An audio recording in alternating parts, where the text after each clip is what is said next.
What's up, everybody? Welcome to another edition of Attacking the Paint. I'm your host, James Ivy Williams, founder and CEO of Between the Lines Sports. And today I have with me Rhossi Carron, founder and CEO of U Sports Group. What's up, Rhossi? How are we doing today? What's going on, James? Appreciate you having me on, man. I'm excited to talk some hoops.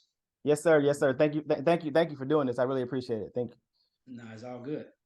Yeah, so we're gonna dive right into it. I know you got a big event coming up next week, but we're gonna end with that portion. So just want to get a little background on you. I mean, for me, the story of like people's love for basketball and their passions for it, and then to find ways to find a lane in it is just important because I think everyone wants to hoop, everyone wants to be a coach. You know, everyone like now the agent thing's a big thing, right? But there's so many other avenues to be in sports and stay connected in sports. So just give me a little background about like I guess really how you first fell in love with basketball in particular. So I'm from a small town in Texas called Port Arthur. Okay. Um, Yeah, uh, UGK. yeah, home of UGK, baby. Sure. But small town and is it's really focused around athletics, and there's not a lot of other things to do there. So I kind of grew up playing ball. Okay. We play at the parks, we play at the rec center. But probably around seventh grade, I realized, hey, this is something that I want to do. I want to be able to play at the collegiate level and hopefully beyond. So I kind of dedicated myself to it. And I never forget, I had a conversation with my parents. So I used to work, my parents had a construction company at that time. Okay. So in the summers, they would make me and my cousin do construction. So we cutting grass, demolition, you know, clean up the trash after they knocked down like an old abandoned house. Mm. And I remember going to my parents and say, "Hey, listen, this construction thing is not for me." And I remember them saying, listen, you have to work in the summers, and the only way that we're going to allow you not to work in the summers if you committed to a sport. Mm. And obviously, basketball was my love at the time. So they say, "Hey, listen, you have to put in the same amount of hours as you would put in if you were working, and you Wow. don't have to do construction in summer." So from then on, I was doing 7, 8 hours a day at the gym, and obviously, I obviously began to gain some traction and get a little bit better. But I Mm. always laugh when I talk about it. Like when I graduated from high school, I was 5'10" and a half, 125 pounds. So I was super frail, Mm-hmm. but I had a passion for the game. Obviously, had a great work ethic, which is kind of what I talked about from my parents, Mm-hmm. and some opportunities opened up for me to play at the next level. I played at Niagara University out near Buffalo, New York, Mm-hmm. and um, and I was just an okay college player. Yeah. Um, but throughout that time, I learned a lot of things along the way. I was a communications major, so I always thought that I would play professional ball and then do some sports broadcasting or Right. something with ESPN. Um, but as my career, when I graduated, I played a little semi-pro ball, USBL, ABA, and at that time, you kind of realize, man, to really make it, you got to be really good. And I Yeah. just wasn't talented enough. Yeah. But I had a passion for player development Mm-hmm. because that was, I grew up in the gym working Yeah. on my game, and so I started working with young kids, and obviously, I got into the player development space. I started a company called Basketball University, Okay. which started as a player development program and evolved into a grassroots travel team program. We were on the Adidas circuit. Okay. Um, so that's kind of my background. So again, I always had a love for the game. I always had a work ethic, and I Mm. always thought that if I could teach other athletes the work ethic and the skill set and the mindset, and obviously, hopefully those guys are a lot more talented than I would be. That those guys can end up having some success, and we did well with Basketball University grassroots program. So All right. that's kind of how I got into the space, and then 4 years ago, I transitioned out of grassroots and started U Sports Group, and Okay. um, and it's aligned with some of the same principles, to promote athletes, to give athletes opportunities, to educate athletes, and to help athletes, kind of be their best version on their path to pursue whatever their final destination is. For sure. I like that. I like that a lot. So a couple things that you said, and this is why I love doing this, is because when you talk to people, you find so many just random commonalities that you never know, right? So the first Mm-hmm. thing that triggered me was your parents owned a construction company. My father was a contractor, right? And so so I've got three brothers, so it's four boys. So every summer we had to work with my father, whether it was, like you said, demoing houses, hanging sheetrock, literally anything, Cutting grass, cutting grass, edging, weed, yeah, everything. weed eater, yep. Yeah, laying floors, like whatever Uh-huh. it is that my father had to do, we were his helpers for the summer, and I absolutely hated it. And so at this point now as an adult, I'm paying for everything. I'm paying for Yeah, everything.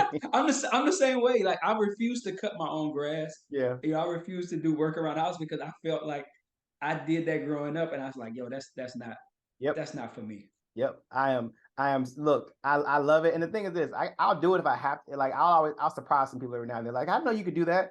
I can do a lot of stuff. I just don't want to no more. And so Yeah. so I love that. And then but the work ethic part, I think the fact that they told you like you had to like if you weren't going to work with us, you got to find something else to do. It was very similar. They didn't have a I had a similar conversation. My mother, my father were more so like if you commit to something, you can't quit. So if you say you're gonna do this, you're Yep. doing this. Until the Period. season ends. Yeah. Yeah. There's no quitting. There's no walking away. There's no crying because you none of that. And so that was the Yeah. same kind of thing. Like so in the summertime when I got out of working with my father when I was about 13 because I started playing AAU, That's the it was same age I did. yeah Yep.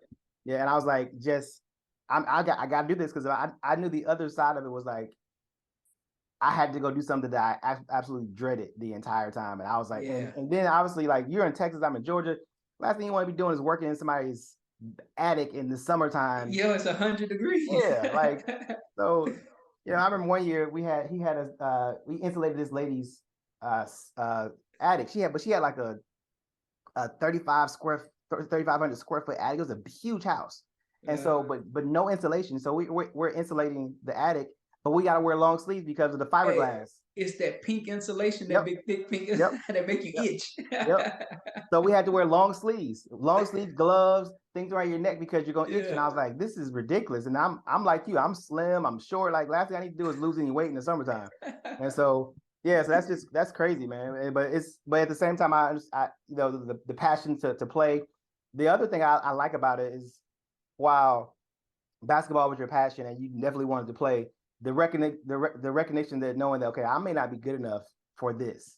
I had the same kind of like come to Jesus moment. I was like, I love it and I want to hoop really bad, but like I ain't got it. I remember the moment I found out that I didn't have that, like how good you really had to be, no matter. And that's the thing I think people don't understand. It's one of those things like you're not gonna make it without working hard, but working hard doesn't mean that you're necessarily gonna make it either. No question. Talent is a huge part of it, and like, and what people don't realize, like, if you kind of look at the guys that are in the NBA, Mhm. I would say 95% of those guys are guys that are genetically gifted, Yep. like freaks. Yep. And they're probably 3 to 5% of guys that may not be superiorly gifted, but they have a high level of talent, and then they put in the work and had Yep. some opportunities along the way. But the majority of the NBA are guys they don't even look human. Like you Yeah. walk up on the guys, shoulders this wide, 7 foot wingspan, Yep. hip to floor. They might be 4.5, Right. 5 feet tall. Right. It's insane. But there are other opportunities to Yeah. be connected to the game, to be involved in the sport, Mhm. and to be able to still, kind of carry out your love for the sport For sure. in that space, even though you're not playing.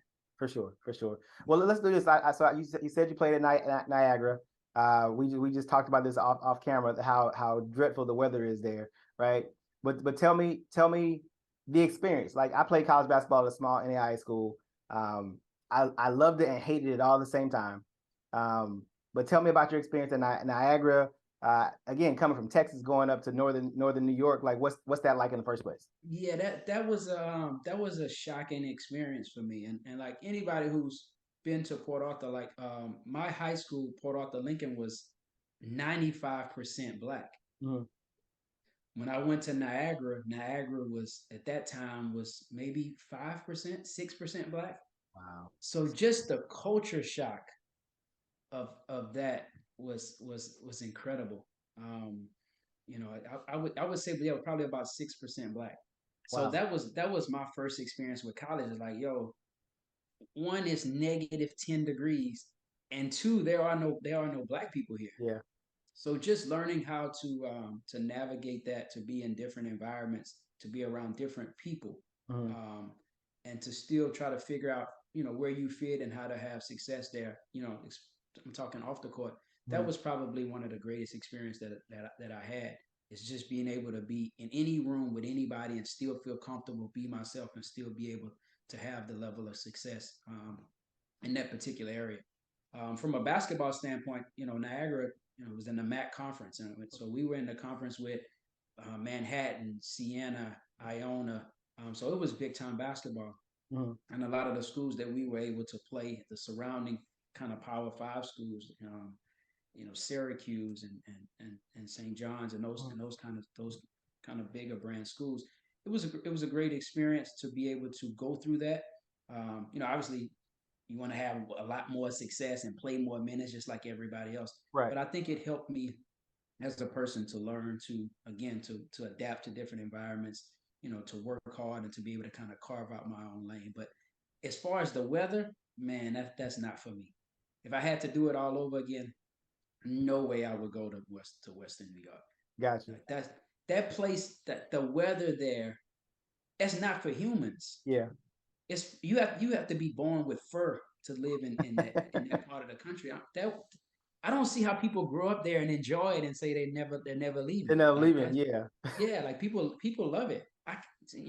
Man, it's I mean, I remember sometime like so in my dorm there was a window right next to my bed. Mhm.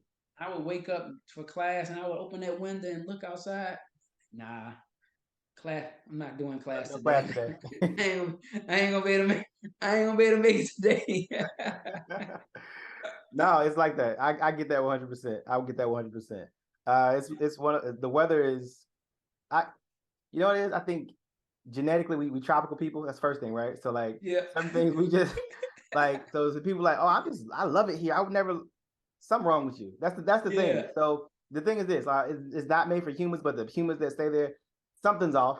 That's all I can say. Because like when you It's the weather though that mess up their head. Like, yeah, but I would be interested to see like what are the different levels of like people that struggle with mental health and mhm, depression, and because there are times when you just can't leave your house, yeah, and it's gloomy and it's dark. Now, one thing I can say about Western New York, the summers were nice. yeah, But when that fall rolled around and then winter and even the springs were cold. yeah.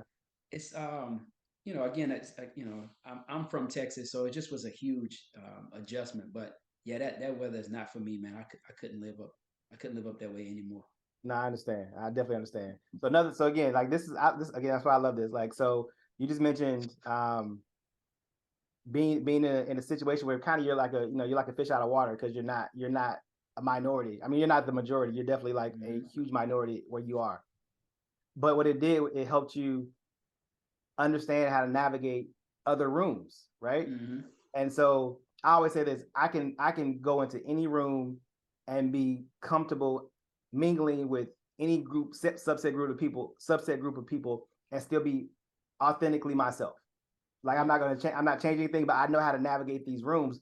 And in the same kind of situation, I went to a predominantly white college. I did a year in private school in high school and in 10th grade, which was all white as well. So it kind of helped me navigate those spaces because before that I was super unsure of how to talk to them, how to getting the the humor, the movies, Mm-hmm. like all the random stuff that just It's just wasn't that, yeah, we all come from different. The cultures are totally different between right. different communities, and like I said, that was a tough adjustment because again, my high school was, I mean, it was rough, Yeah, um, and so, but again, you know, that is what I grew up in is not representative of the world, exactly, exactly. and again, going to college probably helped prepare me for the representation of the world in its totality, that is not just 95% African Americans. Right, That's not the world. So right. um, I, overall, great learning experiences. yeah, that's what I was gonna say. I think that's the cool part about it. I feel like the ability to learn how to adapt in those situations and then thrive in those situations sets Mm-hmm. you up. So like even like what you're doing now, with the Hoop Summit, which we're gonna talk about. but like putting something together like that and knowing that it's a wider umbrella than just a certain My community. Yes. exactly. And so like that's a universal thing that other people are involved in and need the information for just the same way. But some people are definitely more so singularly minded, and so like the have that mindset that say I'm going to do something for the broader and the bigger spectrum of this space is huge. um and again, the other side, the winters are typically nice. I mean, the summers are really nice in most of those places that are absolutely freezing. They actually get really hot, which is odd. They typically get hotter than where we are a lot. Like, you from Texas, I'm from Georgia. I know for a fact I used to go to Chicago in the summer times, and it'd be like 107 degrees. They wouldn't let you go outside. Like, and I'm thinking like, y'all can't go outside. But in my head, but no, but then you start as I get older, you think about there's no trees out here in Chicago in particular. There's no grassy fields to go play in. It's just buildings. And heat. Yes, that's it. But yeah, so tell me this. So after you leave Niagara, well, first of all, you said that you weren't the best college basketball player. Just elaborate on that a little bit. Like, is it just the talent level was just different, and did you scrap and claw to kind of get on the court while you were there? So yeah, so I think that so I was the majority of my time in Niagara, I was the backup point guard there. I probably played 15 or so minutes Okay. a game. The guy who started in front of me, who's still a good friend of mine, a guy named Daryl Green, Okay. and he played at DeMatha. At that time, he was the best point guard in the conference. Okay. So not only was he the best point guard on our team, he was the he was an all league guy. Yeah. But again, I had some successes, I had some failures there, but ultimately, the to get on the court, man, you not only do you have to be really good, but like your talent level has to be at a high level. And I thought I just had okay talent, Gotcha. but I had great work ethic, great leadership skills, and good skill level. So I was an average college basketball player. Gotcha. All right, so tell me this. So you leave Niagara. What do you go back? You go back to Texas first? I know you said you played a little. So when I left Niagara, I went back to Houston, and I was here training and I live in Houston now. And I played USBL and ABL, which are kind of like minor leagues, semi-pro leagues. I did that for 2.5 years. Okay. And between that and training, but I, when you're in that space, semi-pro, you don't make any money. Yep. So I had to find me a side hustle. So my side hustle was doing player development. So I started with one kid on a driveway in an area here in Houston called Memorial. And I would train a couple of kids in the day and then, work out in the evenings. But that one kid on the driveway grew into, 250, 300, plus kids in the grassroots program that ultimately became a business for me. Right. So as that started to grow, I was like, man, I didn't see a path to making a career out of playing basketball. I say, but this is something that I think that I could have success in. And it allowed me to stay connected to the game and share my experiences and my expertise in that space. And ultimately it grew into a business, and I spent 15 years in that space, player development, coaching, mentoring, and running a grassroots program, which was called Basketball University at that time. Gotcha. So tell me, so that's another cool thing, right? So a lot of times I think I know for me, my coaches were so influential into my upbringing. On top of, I had my mom, my dad, my older brothers, but like coaches were just different, right? So when you become a coach, trainer, coach, leadership figure or role model to kids, what kind of impact does that have on you? First of all, I know you're doing something because obviously it's a business, so you can obviously profit from it. But what does it do for you internally to like become that person that is looked at from the standpoint that I can help you get to where you're trying to go? I think that we all have some purpose here on earth, and sometimes it take people 40 years to find that. And right. I think for me, I was fortunate, like in my early 20s, to be able to find, hey, I have a love for the game, but I also have a love for helping kids pursue their dream, which probably stems from me kind of figuring it out on my own. I didn't have player development coach or anything like that, or somebody to help me reach out to colleges and get connected, from a recruiting standpoint. So I think that me not having those things and still being able to get to the next level and get a degree and graduate debt free, I think it gave me some, a lane that, hey, I can not only be connected to the game and I can teach the game, which I enjoy doing, but I can help kids pursue their dream and help them get to whatever their next level is, whether that was to make the varsity team or to play college basketball. So yes, from that standpoint, it gives you some purpose, and it gives you something that kind of motivates you to get after every day. For sure, for sure. That's one of my pursuing your purpose is one of the things that I strongly encourage anybody I meet, and whatever it is that they're doing, right? I know a lot of people, again, want to hoop, want to rap, want to be entertainers. They want to do a lot of these things. And I would try to tell people, like, well, I'm not going to knock what you're doing and what you're chasing.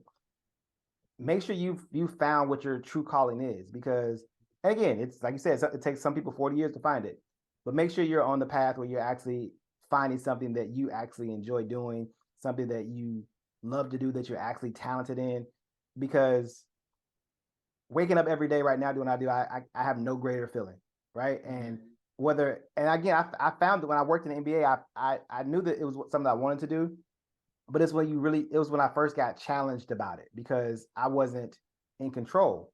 And so my days were long, you weren't getting a lot of money, you weren't being necessarily treated well all the time, but I never wavered from, like, this is what I want to do. Like, I can work 18 hours a day and not even think about it, right? Not even, and literally not even think about it, and you're just going. Like, so, like, when you're doing something that you love, the days kind of fly by, and it's and no matter, and you're not tired, and you're not exhausted, and you're not angry or not upset. You're just walking in your path, which is the best feeling I think anyone can have. And again, it doesn't matter about how much money you make or what level of success you're having in it. If you wake up every morning doing something that you love to do, and you know that you have a purpose for doing it, there's no greater feeling. And so I commend you for doing that, starting, especially earlier in life too, because a lot of people find out later, and then continuing to pursue it. That's something that, like, it's something that I love to do, and I'm this is why I love doing this show, because I love talking to people who are walking in their purpose, because it's no greater feeling for me. Yeah, no, it's definitely a great feeling. It's fulfilling. And like I said, I had a college degree. I could have gone on to get into any field, any space, and probably make a hell of a lot more money. But I do think that there's value to waking up and doing something that you enjoy doing. Because I know a lot of people that have, like, corporate jobs and they're making big money, but they hate it. And they're miserable. They hate getting up to go. I don't want to be in that space, man. I want to be able to do something that I love, something that I think impacts other people, and something that's connected to sports, just because that's my love. That's my passion. For sure. So I learned that too. I went to China in the early 2000s for a year to do some basketball stuff. And I remember my college coach kind of helped me out with it. But I was in this men's group while I was there. And these were like, it was guys who worked in corporate America. They worked for, like, AT&T and Coca-Cola. They worked for, like, big corporate conglomerates. And they were making a lot of money. They were all miserable. Now I was a young man then. I was just remember, like, dang, like, and you're looking at them like, man, you're living abroad. You have this big house. They pay for everything. And they're, like, miserable. Yeah. And it's, I don't know. It's like, that's one of those things, like, I knew I didn't want to do what my dad did, but I knew I didn't want that either. Right. Yeah. Yeah. And so I think it's important to find the balance, something that, obviously, everybody has bills and things they have to take care of, to find something that you feel great about, that you enjoy getting up to do every day. And also something that, monetarily that can help you move forward, for sure. What's up, guys? I just wanted to let you know that this portion of the Attacking the Paint podcast is brought to you by Between the Lines Sports. Visit the website at btlhoops.org.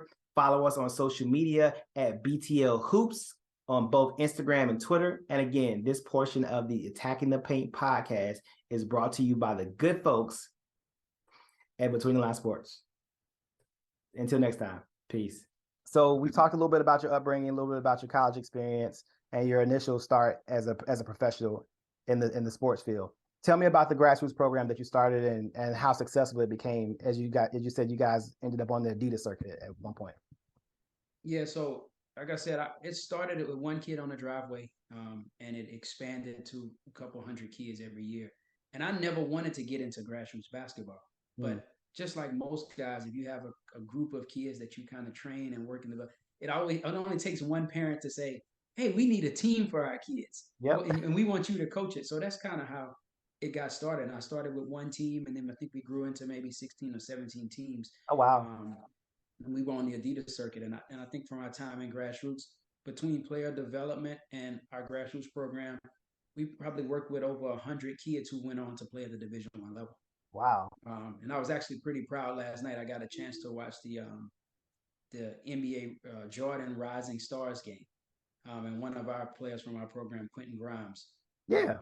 played last night and was really close to getting the MVP of that Okay. game. They didn't win the game, but he was a standout performer there. So, but just getting a chance to see guys like that kind of, you know, go through your program and then go off and do great things is something I think is really rewarding. So we spent 6 years or 7 years on the Adidas circuit, Okay.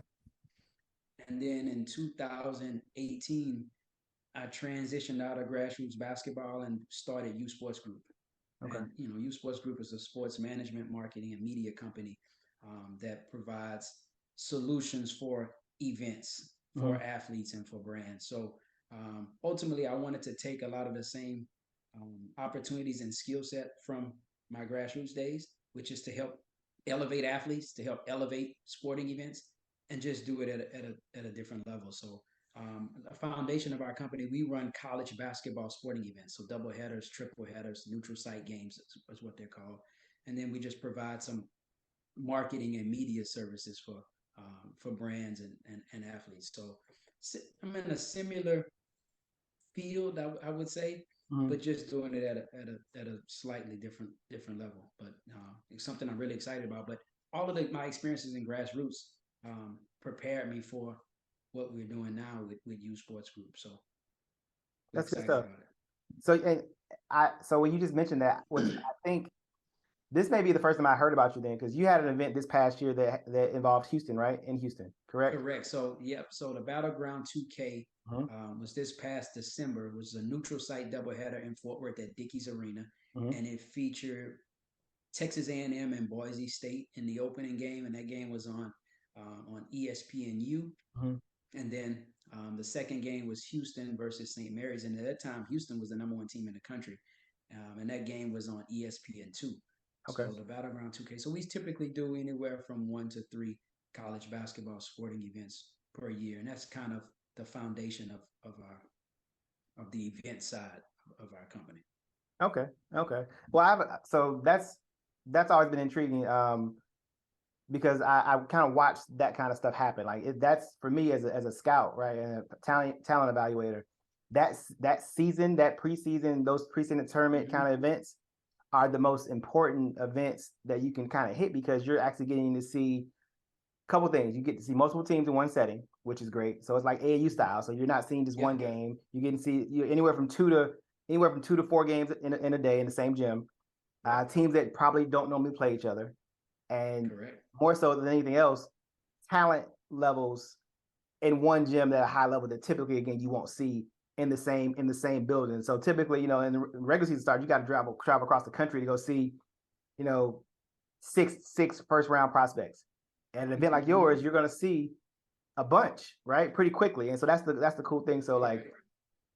tell me this, like with that kind of stuff, is that simply just I know this to probably be true already, but is that simply just relationship based, first of all? Like obviously you gotta do a good job at what you do, but like having the relationships with the coaching staffs and the programs overall to get them to commit to program because typically they commit to these events years in advance, 1 to 2 years in Correct. advance, typically, right?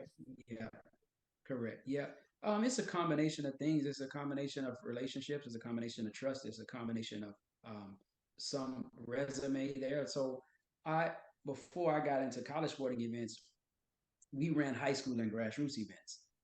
So coaches were able to see, okay, hey, this guy's not only trustworthy and he's a good dude, Mhm. but that he can put together events at a high level that are representative or reflective of what we want to be a part of from an Gotcha. institutional standpoint. Because it's a big difference between doing a grassroots or AAU event, at a local high school or six-court facility, Mm. and doing a nationally televised event at an NBA arena or like arena.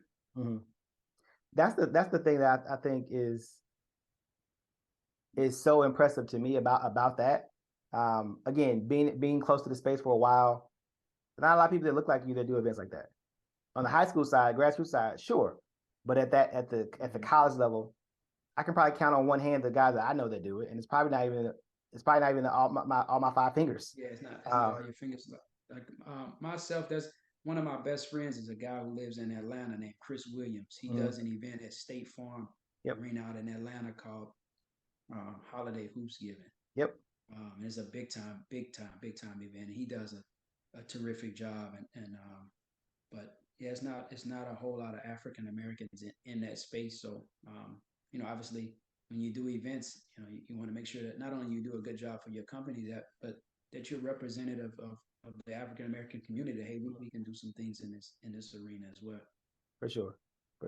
Well, again, bro, I respect that aspect of the business because, again, it's not a lot. And I'm around it enough to see that it's not a lot. It's typically corporate conglomerates or people who are connected to those conglomerates that are doing them, and they have an easier pathway to do so. So to kind of build something from the ground up and to get it to ESPN and to get sponsors and to get the #1 team in the country that was in the Final Four last year and will probably be back again this year, that says a lot. So respect for that for sure. I appreciate it. No doubt. Just being, like I said, like it's one of those things. Like I knew about the event. I didn't know that was you. So that's the cool part. Like sometimes you hear about events like that. It was one of those things like can I get to Houston? I think I sent one of my guys to the event instead because I couldn't get there. But that's I love that. Let's transition over to the big thing that's coming right now. Grassroots Hoop Summit. Next weekend, Houston, Texas.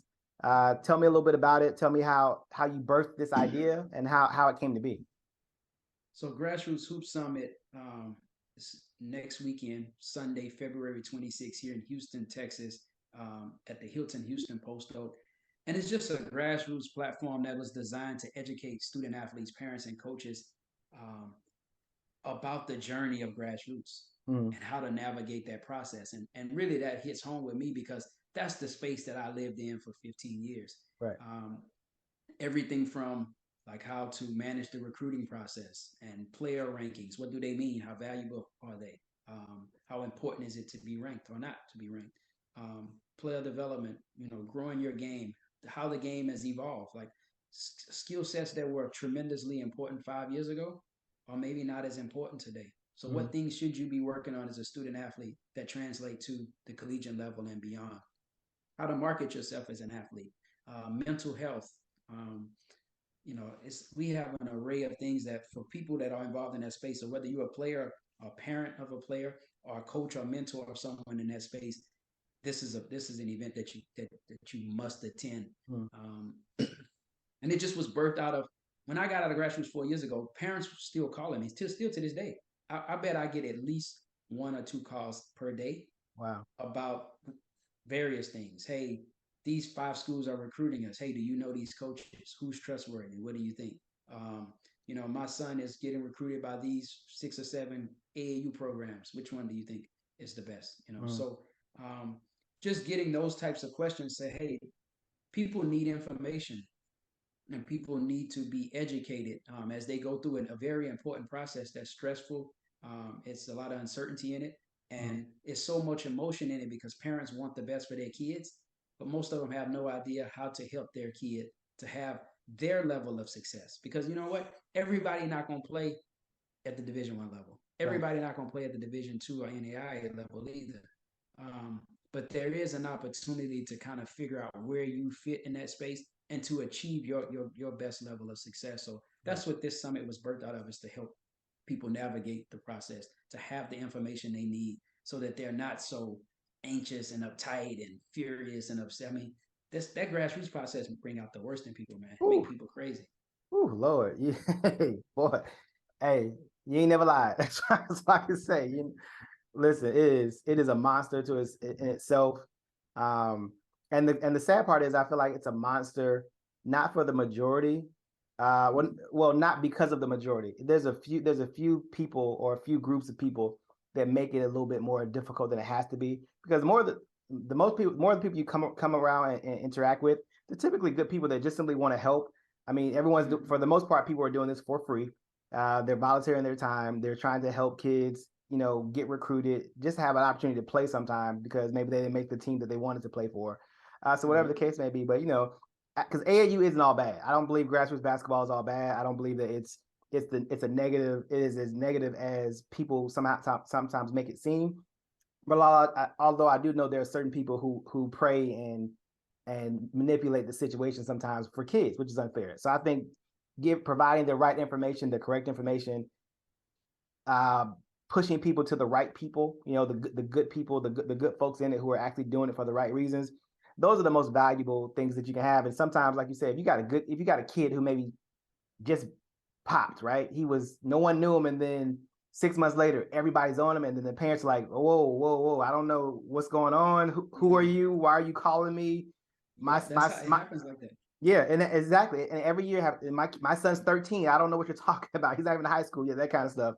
But having someone to kind of give that help or that guidance is so valuable, for sure. So tell me this. Go ahead. I'm sorry. No, and what I was going to say is, and the event is it's broken into, we have some guest speakers coming into town.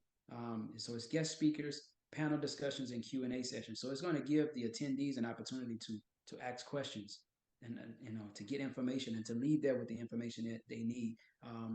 So Kendrick Perkins will be one of the guest speakers. Paul Biancardi, who's one of the most influential guys and one of the most impactful guys in that space. Eric Bossi, who's also one of the most influential guys in that space. So we bringing in a lot of really good people. We're gonna talk about, again, player development, NIL. So Tyler Relf is a guy who I have a lot of respect for in the player development space. He'll be there to talk about what things kids should be working on, what skill sets are important. From an NIL standpoint, we have an NIL panel. Jordan Rogers, Luke Fetlam will both be on those panels. Damian Wilkins, who's the GM at OTE, will be here to talk about how grassroots basketball has evolved and other opportunities that have come about in that space because of Overtime Elite and other programs like Overtime. And then one of the things that I'm most excited about is we're doing a segment on mental health. And there's a guy who I have a lot of respect for. His name is Jay Barnett, former football player, who tried to commit suicide and is now in that space as a mental health expert, helping people, but more so athletes, kind of navigate the mental part of going through the process, the ups, the downs, and how to kind of internalize those things and to manage those emotions.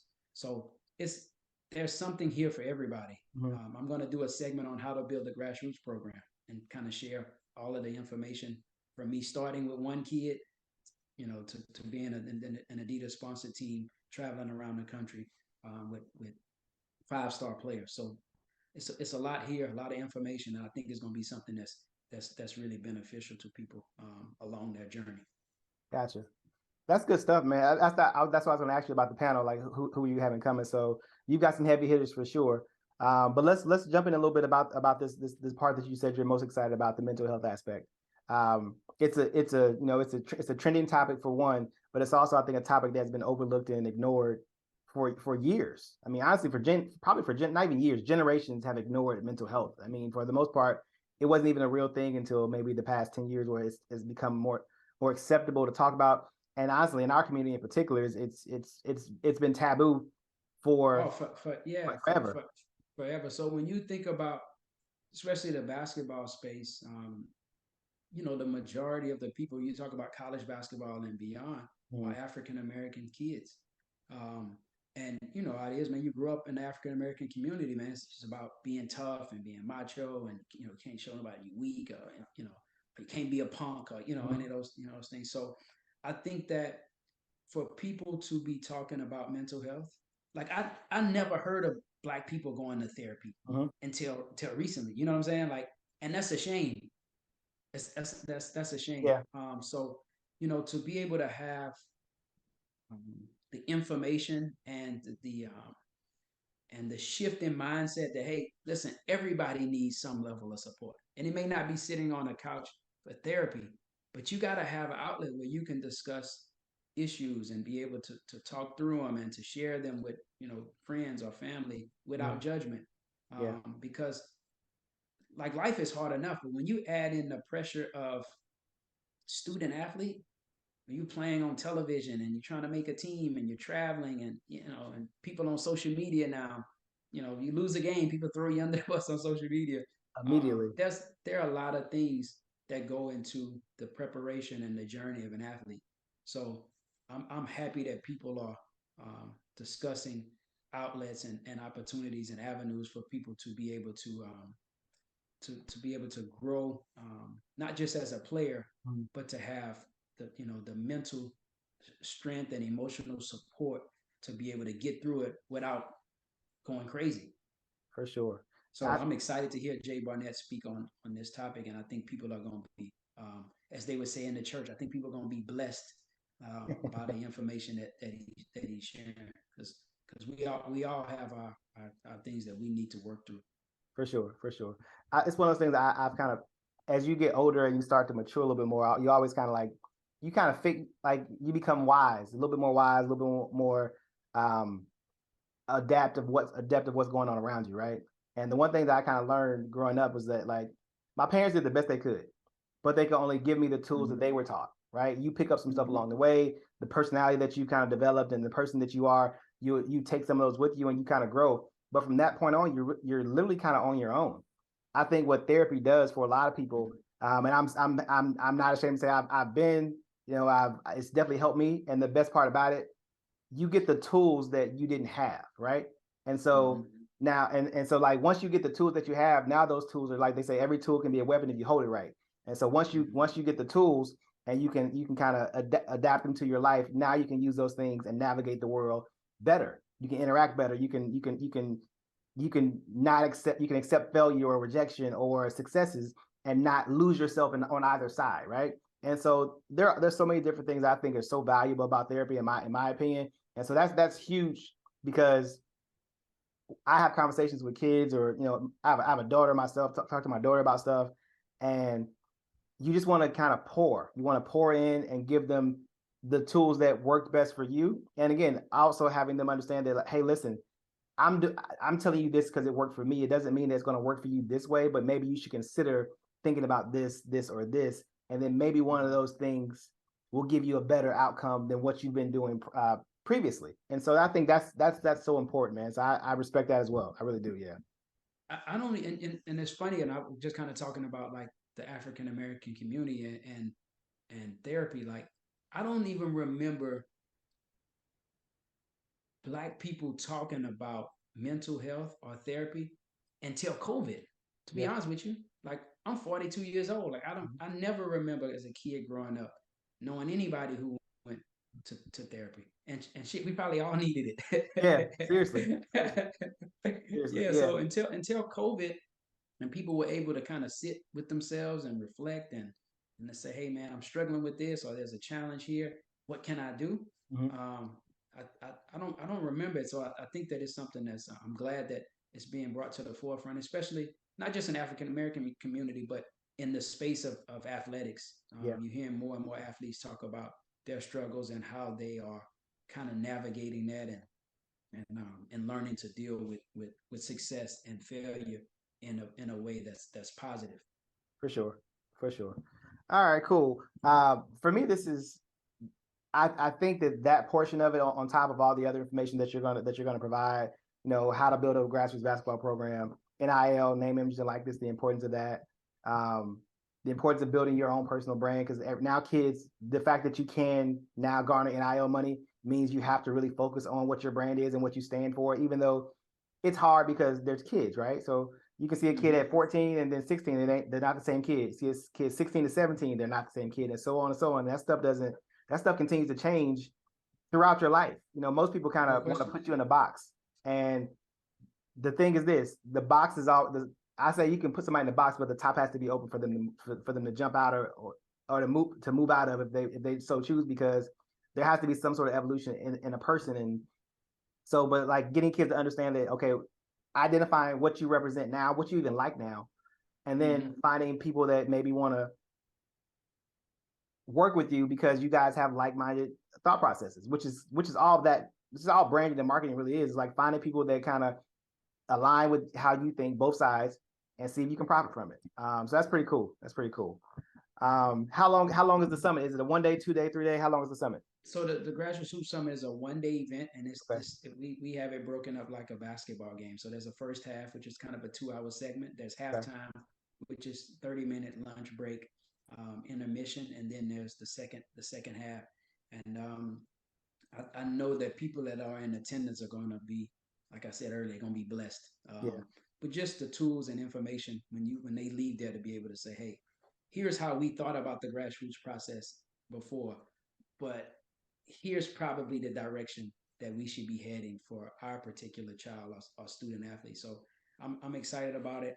There's a short academic session to make sure that kids are aware of the academic, not just the challenges, but there's some specific performance metrics that they should have a grasp of as they pursue playing at the next level, which I think is super important. So yeah, so between that and player development and all of the other aspects that we're going to talk about, it's going to be a big time event, and I'm definitely looking forward to it. That's next Sunday, February 26th, here in Houston, Texas, at Hilton Post Oak. And to register, people should go to grassrootssummit.com, grassrootssummit.com to register for the Grassroots Hoop Summit. For sure. I was just going to ask you that too, so that's perfect. I'm gonna make sure I put the I put all that stuff in the video as well. All right. So just now that we've touched on the main things, tell me this. Like, so you obviously live in Houston. Tell me what you think about Jarace Walker. Just give me your thought process about Jarace Walker. I'm a big fan of Jarace Walker. Obviously, I get a chance to see him. Houston is here. I watched him practice. I got a chance to interview him, which made me appreciate him even more. Well-spoken, thoughtful, knows who he is as a player. He's about the work. Obviously, him picking the University of Houston kind of gives you some perspective on how he views the work and being coached hard, because Coach Sampson gets after those guys. Yeah. And he pushes those guys and he gets the best out of them. And so he spoke about Coach Sampson's impact on him as a player. So I'm a huge fan of Jarace Walker, and I think that the way the game has evolved now, where when I grew up, the centers were 7 foot and the power forwards were 6'9", 6'10". Yep. But in the modern game, guys being able to dribble, pass, and shoot and guard multiple positions and play multiple positions, both offensively and defensively, I think he fits the modern game. I think you'll see some times when he's on the floor and he's the biggest guy on the court. Like, when you watch Golden State play, like, I've seen a lineup where they play Draymond at the 5. Yeah. And Draymond is probably 6'6", 6'7". So I think in the modern game, where versatility is valued and being able to dribble, shoot, pass, and think, which he can do, I think he has tremendous value, and he's still growing as a player. But just me connecting with him for that interview made me appreciate not just his talent, but his mindset and how he views the game. I wish him great success, and for every mock draft I've seen, he's continued to rise. I've seen him as high as 5 now. Some people's mock draft, and now maybe as low as 10. Whereas before, early in the season, I saw him 15, 18. Yeah. What do you have him on your mock draft? I got him at 4 on mine. I got him at 4. Ooh-wee. Yeah. You got him way up there. Yeah. You know why? So it sounds like you're a fan. You're a fan of. Yeah, for sure. Well. For sure. He's one of those guys I've seen since high school. And I think that gives me the advantage too, because I can actually, while a lot of people are seeing them for the first time, I've seen the growth, the development, and I can see the projection as well. And so for me, I think that gives me a lot better insight on those players, especially like the guys that are, the first 17, 18 guys that are, one and done guys. I've seen all of them at least a dozen times. And so for him, I've seen him since 10th grade. The crazy thing people don't know, he's been that size since 10th grade. He's been that big since 10th grade. He's like cut up a little bit more, but he's been 6'8", 230 since, he was chubby face baby. You know, he was just, Yeah. and he's got so much more, and he's got so much more skill set than he's even getting to show because Houston's such a good team, and they're so upperclassmen heavy that, you know, Sasser's there, and so he's got the ball in his hands a lot. But Jarris can handle. Jarris can handle. Jarris can pass. He's shooting out over 40% from three. He's got touch around the rim. Like you say, he can defend multiple positions. Like he fits the mold of one of those big guys that if he decides to, like, you can't stop me from getting somewhere I want to in the court. That's the thing that I think is going to set him apart on top of all the other things. Just making the correct read, being able to hit an open shot. I mean, he's modern day basketball in the flesh, and you're seeing it. And now he's modern day basketball with like a physical presence. You know, most of the guys don't have that presence. There's a few guys in the league that have that, and he'll be one of maybe 5 or 6 guys just like, oh, I'm bigger than you. You can't mess with me. You know, on top of all the other stuff that he has. So I think he's I don't think he drops out of my top 5 after this point, because once he started shooting the 3-ball well, I mean, really, there's not a hole, right? There's maybe room for improvement, but there's no holes in his game that are like glaring enough for someone to say, oh, I don't know. Like, you can't say he can't shoot. You can't say he can't defend. He can pass, he can rebound. And like you said, where he goes to school says a lot about him as a player. Like he's getting coached by probably the best coach in the country. So he's got a defense. He's going to come in the NBA with a defensive mindset, which for a rookie is huge to say, okay, I'm going to go guard, which most of them want to go shoot. That's what helped Quentin Grimes. Yep. That's what got Quentin Grimes on the floor. Yep. With the Knicks, is because he could defend, and he played hard, and he was tough, and he was competitive. So, and that's similar characteristics. Yeah, for sure. That's good. And I think when, like you said, when he started shooting the 3-ball at a consistent level, you started seeing him rise in people's mock draft. Because I remember seeing him as low as 18. And early on in some drafts. So he's just one of those guys. He's one of my favorite guys, and that's the for me, it's to see the guys that have something, and but then like you see the light bulb get turned on or something, or the switch is clicked. Like you see that, and it's so I'm so happy to see it. And I guess it's a kid I've only seen from a distance, so like I don't know him well. I've only talked to him one time at USA Basketball, but just watching him and being behind the scenes watching him is impressive. I did want to talk to you. Go ahead. One guy that may not be on the draft board, or that's not super, people are not super high on, that you think could be an NBA player that you're high on, and maybe you don't have to have him in your top 30. Maybe he's not in your top 60, but give me a guy, an underrated guy that people should keep an eye on. There's a kid named Omari Moore. He goes to San Jose State. Omari is a 6'6" guard. Actually, I liked him last year. I think if he came out last year, he might not have got drafted, but he would have been on somebody's team. He led his team in every statistical category last year. So points, rebounds, assists, steals, blocks. He was shooting. That sounds like the best player on the AAU team. Exactly. He shot over 40% last year from 3. So like he was shooting. Honestly, when I found out about him, he was shooting like high 40s, and it dipped, like obviously more attempts and things like that. But he stayed in the 40s all season last year. This year he's not shooting it at a high of a clip, but I think he's getting more attention from other teams now. So he's not sneaking up on people anymore. So they're definitely like running him off the line, contesting hard and that kind of stuff. But he's still leading the team with points, assists, steals. He's up there in rebounds. They got some bigs now that are kind of like combating that rebound stat. But like he's just good. He's a legitimate 6'6".